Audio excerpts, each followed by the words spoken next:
Hallelujah. വേഗമരുന്നവനായ ക്രിസ്തു യേശുവിൻ്റെ നാമത്തിൽ the holy spirit Chittemundakkal YouTube channel കാണുന്ന ഓരോ പ്രേക്ഷകരെയും കർത്താവായ യേശു ധാരാളമായി അനുഗ്രഹിക്കട്ടെ. ഇന്ന് യശയാപ്രവചനം അതിൻ്റെ 40:5 വാക്യം. യഹോവയുടെ മഹത്വം വെളിപ്പെടും, സകല ജഡവും ഒരുപോലെ അതിനെ കാണും, യഹോവയുടെ വായല്ലോ അരുൾ ചെയ്യുന്നത്. മഹാപരിശുദ്ധനും സ്വർഗീയ പിതാവേ, വചനമായി നിൽക്കുമ്പോൾ ജനത്തോട് സംസാരിക്കണം. എല്ലാ ഇരുട്ടിൻ്റെ ശക്തികൾ മാറട്ടെ. കർത്താവെ, ഓരോ കുടുംബങ്ങളെ അനുഗ്രഹിച്ചു പ്രാർത്ഥിക്കുന്നു. കർത്താവെ, അനേക കുടുംബങ്ങൾ കഷ്ടതയിൽ ഭാരത്തിലിരിക്കുന്ന കുടുംബങ്ങളുണ്ട്. രോഗത്താൽ ഭാരപ്പെടുന്ന കുഞ്ഞുങ്ങളുണ്ട്. മാതാപിതാക്കൾ, സഹോദരങ്ങൾ, യേശുവിൻ്റെ നാമത്തിൽ പൂർണ്ണമായ ഒരു സൗഖ്യത്തെ കൽപ്പിക്കുന്നു, പൂർണ്ണമായ ഒരു വിടുതലിനെ കൽപ്പിക്കുന്നു. കർത്താവെ, അവിടുത്തെ ആണിപ്പാടുള്ള കരങ്ങളെ നീട്ടി പൂർണ്ണമായി കർത്താവെ സൗഖ്യപ്പെടുത്തണമേ, വിടുവിക്കണമെന്ന് സ്തോത്രം. യേശുവിൻ്റെ നാമത്തെ പ്രാർത്ഥിക്കുന്നു.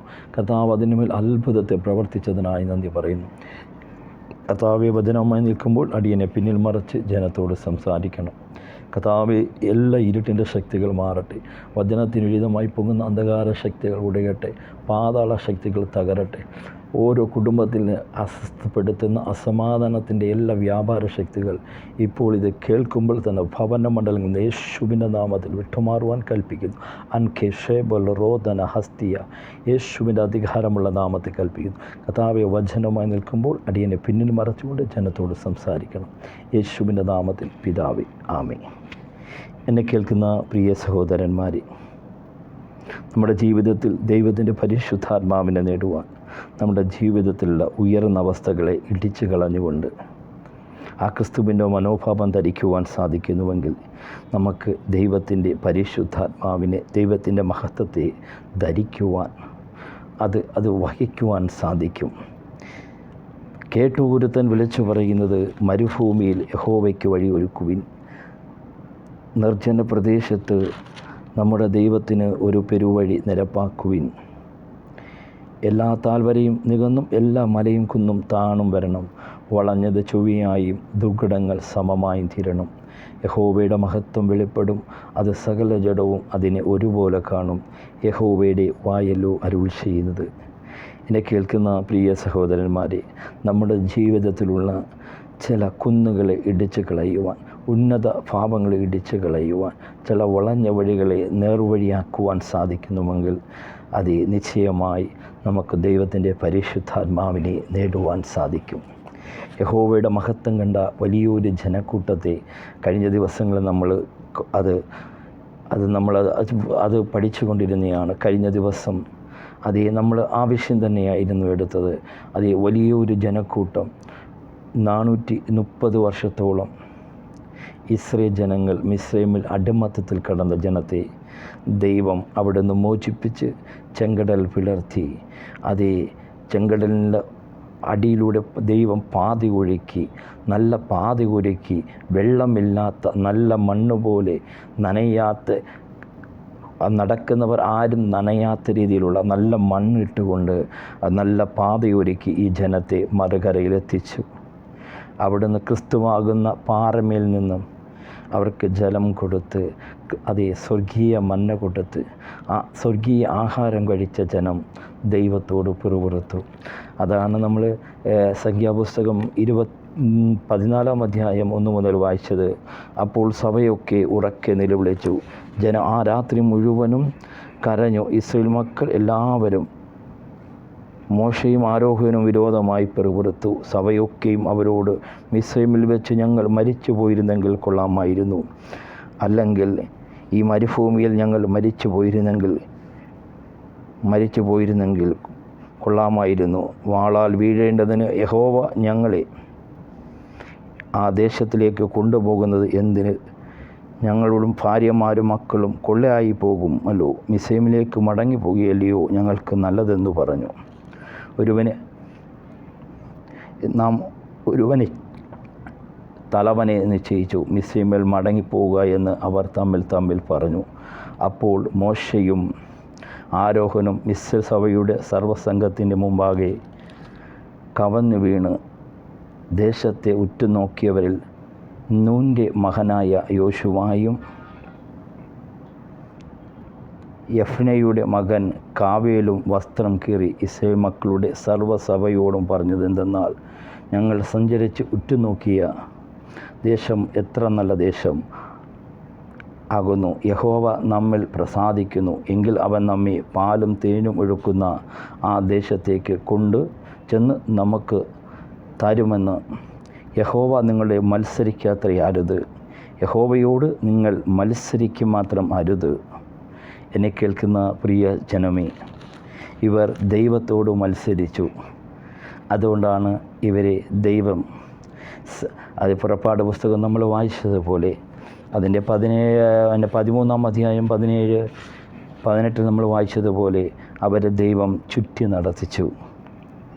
ഫറവോൻ തൻ്റെ ജനത്തെ വിട്ടയച്ചതിന് ശേഷം ഫെലിസ്ത്യരുടെ ദേശത്തിൽ കൂടിയുള്ള വഴി അടുത്തു എന്ന് വരികിലും ജനം യുദ്ധം കാണുമ്പോൾ പക്ഷേ അനുതപിച്ച് മിസ്രൈമിലേക്ക് മടങ്ങിപ്പോകുമെന്ന് വെച്ച് ദൈവം അവരെ അതിലേക്ക് കൊണ്ടുപോയില്ല. ചെങ്കടലിലുള്ള മരുഭൂമിയിൽ കൂടി ദൈവം ജനത്തെ ചുറ്റി നടത്തിച്ചു.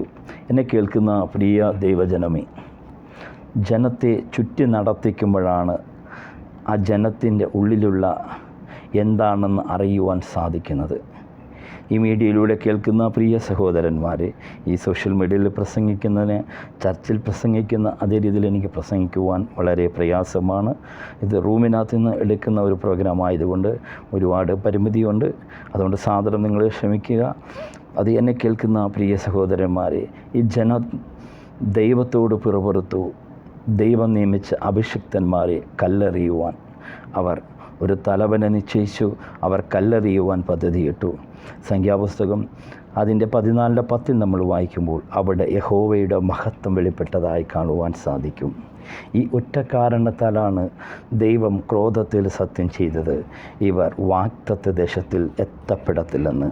അത് ആവർത്തന പുസ്തകം അതിൻ്റെ 2-ാം അധ്യായം അതിൻ്റെ 13-14 വാക്യങ്ങൾ. ഇപ്പോൾ എഴുന്നേറ്റ് സോരോം തോട് കടപ്പിൻ എന്ന് കൽപ്പിച്ചതുപോലെ നാം സോരോം തോട് കടന്ന് നാം കാദേശ് ബർണയിൽ നിന്നും പുറപ്പെട്ടതു മുതൽ സോരോം തോട് കടക്കും വരെയുള്ള കാലം 38 സംവത്സരമായിരുന്നു. എന്നെ കേൾക്കുന്ന പ്രിയ സഹോദരന്മാരെ, ഇവർ പോകുവാൻ 4-5 ദിവസം യാത്രയേ ഉള്ളൂ. എന്നാൽ ദൈവം ഈ ജനത്തെ 38 വർഷത്തോളം നടത്തി. കാദേശ് ബർണയിൽ നിന്നും പുറപ്പെട്ടതു മുതൽ സോരോം തോട് കടക്കും വരെയുള്ള കാലം 38 സംവത്സരമായിരുന്നു. അതിനിടയിൽ യോദ്ധാക്കളായിരുന്ന തലമുറയൊക്കെയും യഹോവ അവരോട് സത്യം ചെയ്തതുപോലെ പാളയത്തിൽ നിന്നും മുടിഞ്ഞുപോയി. കണ്ടോ, ദൈവത്തോട് മറുതലിത്തപ്പോൾ, ദൈവത്തിൻ്റെ ശബ്ദം അനുസരിക്കാതെ, ദൈവത്തിൻ്റെ വാക്ക് കേൾക്കാതെ നിന്നപ്പോൾ അവരെല്ലാം പെട്ടുപോയതായി നമുക്ക് കാണുവാൻ സാധിക്കും. എന്നെ കേൾക്കുന്ന പ്രിയ സഹോദരന്മാരെ, ഈ 38 വർഷം കാദേശ് മരുഭൂമിയിൽ നടത്തിയ ദൈവത്തിന് ഒരു പദ്ധതിയുണ്ട്. ഈ ജനത്തിൻ്റെ ഹൃദയത്തിൽ എന്തിരിക്കുന്നു എന്ന്. എന്നെ കേൾക്കുന്ന പ്രിയ സഹോദരന്മാരെ, നമ്മുടെ ദൈവം നമ്മളെ ഹൃദയങ്ങളെ പരീക്ഷിച്ച് ശോധന ചെയ്യുന്ന ദൈവമാണ്. ഹൃദയങ്ങളെ അറിയുന്ന ദൈവമാണ്. അതേ ആവർത്തന പുസ്തകം അതിൻ്റെ 8-ാം അധ്യായം 1 മുതൽ 10 വരെയുള്ള വാക്യങ്ങൾ വായിക്കുമ്പോൾ കാണുവാൻ സാധിക്കും. നിങ്ങൾ ജീവിരിക്കുകയും വർദ്ധിക്കുകയും യഹോവ നിങ്ങളുടെ പിതാക്കന്മാരോട് സത്യം ചെയ്ത ദേശം ചെന്ന് കൈവശമാക്കുകയും ചെയ്യേണ്ടതിന് ഞാൻ ഇന്ന് നിങ്ങളോട് കൽപ്പിക്കുന്ന സകല കൽപ്പനകളും നിങ്ങൾ പ്രമാണിച്ചു നടക്കണം. നിൻ്റെ ദൈവമായ യഹോവ നിന്നെ താഴ്ത്തുവാനും തൻ്റെ കൽപ്പനകളെ പ്രമാണിക്കുകയോ ഇല്ലയോ എന്ന് നീ പരീക്ഷിച്ച് നിൻ്റെ ഹൃദയത്തിൽ ഇരിക്കുന്നത് അറിയുവാനുമായി നിന്നെ ഈ 40 സംവത്സരം മരുഭൂമിയിൽ നടത്തിയ വിധമൊക്കെയും നീ ഓർക്കണം. എന്നെ കേൾക്കുന്ന പ്രിയ കുടുംബ വ്യക്തി ജീവിതമേ, മാതാപിതാക്കളെ, നിന്നെ ഈ ഭൂമിയിൽ 60 വർഷം നടത്തിയ ദൈവത്തെ നീ ഓർക്കണം. ഈ ഭൂമിയിൽ നിന്നെ 25 വർഷം പുലർത്തിയ ദൈവത്തെ ഓർക്കണം. ഈ ഭൂമിയിൽ 80 വർഷം നിന്നെ പുലർത്തിയ ദൈവത്തെ ഓർക്കണം. ഈ ഭൂമിയിൽ നീ ജനിച്ചത് മുതൽ ഈ കാലം വരെ നിന്നെ പുലർത്തിയ ഒരു ദൈവമുണ്ട്. ആ ദൈവത്തെ നീ മറന്നു ജീവിക്കരുത്. അത് നീ ഓർത്ത് ജീവിക്കുവാൻ നിനക്ക് സാധിക്കണം. ഈ 40 സംവത്സരം മരുഭൂമിയിൽ നടത്തിയ വിധമൊക്കെയും നീ ഓർക്കണം. അവൻ നിന്നെ താഴ്ത്തുകയും നിന്നെ വിശപ്പിക്കുകയും മനുഷ്യൻ അപ്പം കൊണ്ട് മാത്രമല്ല യഹോവയുടെ വായിൽ നിന്ന് പുറപ്പെടുന്ന സകല വചനം കൊണ്ടും ജീവിക്കുന്നുവെന്ന് നീ ഗ്രഹിക്കേണ്ടതിന് നീയും നിൻ്റെ പിതാക്കന്മാരും അറിഞ്ഞിട്ടില്ലാത്ത മന്ന കൊണ്ട് നിന്നെ പോഷിപ്പിക്കുകയും ചെയ്ത ഈ 40 സംവത്സരം നീ ധരിച്ച വസ്ത്രം ജീർണിച്ചു പോയില്ല, നിൻ്റെ കാൽ വിങ്ങിപ്പോയതുമില്ല. ഒരു മനുഷ്യൻ തൻ്റെ മകനെ ശിക്ഷിച്ച് വളർത്തുന്നത് പോലെ നിൻ്റെ ദൈവമായ യഹോവ നിന്നെ ശിക്ഷിച്ച് വളർത്തുന്നുവെന്ന് നീ മനസ്സിൽ ധ്യാനിച്ചു കൊള്ളണം. ആകയാൽ നിൻ്റെ ദൈവമായ യഹോവയുടെ വഴികളിൽ നടന്ന് അവനെ ഭയപ്പെട്ട് അവൻ്റെ കൽപ്പനകളെ പ്രമാണിക്കണം. നിൻ്റെ ദൈവമായ യഹോവ നല്ലൊരു ദേശത്തേക്കല്ലോ നിന്നെ കൊണ്ടുപോകുന്നത്. അത് താഴ്വരയിൽ നിന്നും മലയിൽ നിന്നും പുറപ്പെടുന്ന ഉറവകളും തടാകങ്ങളുമുള്ള ദേശം, ഗോതമ്പും യവവും മുന്തിരിയുമുള്ള അത്തിവൃക്ഷവും മാതളവൃക്ഷവും ഉള്ള ദേശം, ഒലിവൃക്ഷവും തേനുമുള്ള ദേശം, സുഭവിശുദ്ധമായ ഉപജീവനം കഴിക്കാവുന്ന ഒന്നിന് കുറവില്ലാത്തതുമായ ദേശം, കല്ല് ഇരുമ്പായിരിക്കുന്നതും മലകളിൽ നിന്നും താമ്രം വെട്ടിയെടുക്കുന്നതുമായ ദേശം നീ ഭക്ഷിച്ച് തൃപ്തി പ്രാപിക്കുമ്പോൾ നിൻ്റെ ദൈവമായ യഹോവ നിനക്ക് തന്നിരിക്കുന്ന നല്ല ദേശത്തെക്കുറിച്ച് നീ അവന് സ്തോത്രം ചെയ്യണം. നിൻ്റെ ദൈവമായ യഹോവ നിനക്ക് തന്നിരിക്കുന്ന നല്ലൊരു ദേശത്തെക്കുറിച്ച് അവന് നീ സ്തോത്രം ചെയ്യണം. എന്നെ കേൾക്കുന്ന പ്രിയ സഹോദരന്മാരെ, കുടുംബമേ, ദൈവം നമുക്ക് നൽകിയ നല്ല അനുഭവത്തെ ഓർത്ത് ദൈവത്തിന് സ്തോത്രം ചെയ്യുവാനിടവണം. നിൻ്റെ ദൈവമായ യഹോവ നീ മാറാതിരിപ്പാൻ ഞാൻ ഇന്ന് നിന്നോട് കൽപ്പിക്കുന്ന എൻ്റെ കൽപ്പനകളും വിധികളും ചട്ടങ്ങളും നീ അലക്ഷ്യമാക്കാതിരിപ്പാനും നീ ഭക്ഷിച്ച് തൃപ്തി പ്രാപിച്ച് നല്ല വീടുകൾ പണിത് അവയിൽ പാർക്കുമ്പോഴും നിൻ്റെ ആടുകമേടുകൾ പെരുകി നിനക്ക് വെള്ളവും പെരുകി നീ നിനക്കുള്ളതൊക്കെയും വർദ്ധിക്കുമ്പോഴും നിൻ്റെ ഹൃദയം നിഗളിക്കാതിരിപ്പാൻ നീ സൂക്ഷിച്ചു കൊള്ളണം. എന്നെ കേൾക്കുന്ന പ്രിയ ദൈവജനമേ, നമ്മുടെ ഹൃദയങ്ങളെ അറിയുന്ന ദൈവമാണ്. നിൻ്റെ ഹൃദയത്തിൻ്റെ ആഴങ്ങളിൽ എന്തിരിക്കുന്നു. ഈ ജനത്തെ കാദേശ് മരുഭൂമിയിൽ 38 വർഷത്തോളം ദൈവം ചുറ്റി നടത്തിച്ചപ്പോൾ ഇവരെ ഹൃദയത്തിലുള്ളത് പുറത്ത് വന്ന് ഇവർ കാളക്കുട്ടികളെ ഉണ്ടാക്കി ആരാധിക്കുവാൻ തുടങ്ങി. ദൈവത്തെ ആരാധിച്ച വലിയ ഒരു ജനക്കൂട്ടം മരുഭൂമിയുടെ മധ്യയിൽ കാളക്കുട്ടിയെ ഉണ്ടാക്കി അവർ ആരാധിക്കുവാൻ തുടങ്ങി. നമ്മുടെ ജീവിതത്തിൽ നമ്മൾ ചുറ്റുമ്പോഴാണ് നമ്മുടെ തനി സ്വഭാവങ്ങൾ നമുക്ക് മനസ്സിലാക്കുവാൻ സാധിക്കുന്നത്. മറ്റുള്ളവർ ചുറ്റി നടക്കുമ്പോൾ ഈ 38 വർഷത്തോളം ഈ ജനത്തെ ദൈവം ചുറ്റി നടത്തിയപ്പോൾ ഇവരെ ഹൃദയത്തിൻ്റെ ഉള്ളിലിരിക്കുന്നത് വെളിയിൽ വരുവാനിട വന്നു. എന്നെ കേൾക്കുന്ന ദൈവജനമേ, അതേ, നിൻ്റെ ജീവിതത്തിൽ ഞെരുക്കങ്ങളും പ്രയാസങ്ങളും കഷ്ടതകളും വരുമ്പോൾ നീ ഭാരപ്പെടേണ്ട. അത് നിന്നെ തകർക്കുവാനല്ല. ദൈവം പരീക്ഷിക്കുന്നത് നിന്നെ തകർത്ത് കളയുവാനല്ല. അവൻ പണിഞ്ഞ് നിന്നെ ഒരു മേന്മയുള്ള വസ്തുവാക്കി മാറ്റുവാനാണ്. ഒരപ്പൻ തൻ്റെ മകനെ എങ്ങനെ ശിക്ഷിച്ചു വളർത്തുന്നുവോ, യഹോവ തൻ്റെ ഭക്തരെ അതുപോലെ തന്നെ സ്നേഹിക്കുന്നവരെ ദൈവം ശിക്ഷിച്ചു വളർത്തുന്നു. അതിൽ നിൻ്റെ ജീവിതത്തിൽ പ്രയാസം ഭാരപ്പെടാതെ എൻ്റെ കേൾക്കുന്ന പ്രിയ സഹോദരന്മാരെ, നിന്നെ പരീക്ഷിക്കുന്ന ഒരു ദൈവമുണ്ട്. നിൻ്റെ ഹൃദയങ്ങളുടെ ശോധന ചെയ്യുന്ന ഒരു ദൈവമുണ്ട്.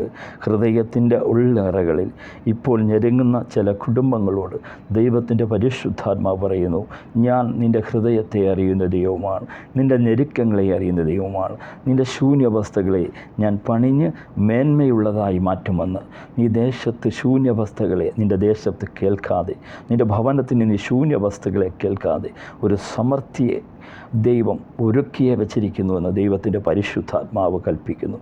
ശൂന്യാവസ്ഥകൾ ഭവന മണ്ഡലങ്ങളെ കൊണ്ടുവന്ന് ശൂന്യതകളെ, നിദ്രതകളെ, നിരാശകളെ കൊണ്ടുവരുന്ന എല്ലാ ഇരുട്ടിൻ്റെ ശക്തികൾ മാറിപ്പോകട്ടെ. ശൂന്യാവസ്ഥയുള്ള ഭവനത്തെ സമൃദ്ധി കൽപ്പിക്കുന്നു, പൂർണ്ണമായ ഒരു അനുഗ്രഹത്തെ കൽപ്പിക്കുന്നു. കർത്താവേ, റോബോല ഹത്തു ഡൂങ്ക ഷഖാരഗസിയ, ഞെരുക്കത്തോടെ ഭാരത്തോടെ പ്രയാസപ്പെടുന്ന ചില കുടുംബ ജീവിതങ്ങൾ, ചില സഹോദരിമാർ, മാതാപിതാക്കൾ, സഹോദരന്മാർ, കുഞ്ഞുങ്ങൾ നിരാശപ്പെട്ട് ഭാരപ്പെട്ട് ആരുമില്ലെന്ന് ഭാരപ്പെടുന്ന വ്യക്തിജീവിതമേ, യേശു നിന്നെ സ്നേഹിക്കുന്നു. നീ ഭയപ്പെടേണ്ട, ഞാൻ നിന്നോട് കൂടെയുണ്ട്. കർത്താവേ, അനേക കുടുംബങ്ങളിലുള്ള ഞെരുക്കങ്ങളെ അവിടുന്ന് വിടിവിച്ച കൃപയ്ക്കായി നന്ദി പറയുന്നു. ഇരുട്ടിൻ്റെ ശക്തികൾ മാറിപ്പോകട്ടെ. യഹോവയുടെ മഹത്വം വെളിപ്പെടും. അത് സകല ജഡവും അതിനെ ഒരുപോലെ കാണും. യഹോവയുടെ വായല്ലോ അരുൾ ചെയ്യുന്നത്. God bless you. ദൈവം അനുഗ്രഹിക്കട്ടെ.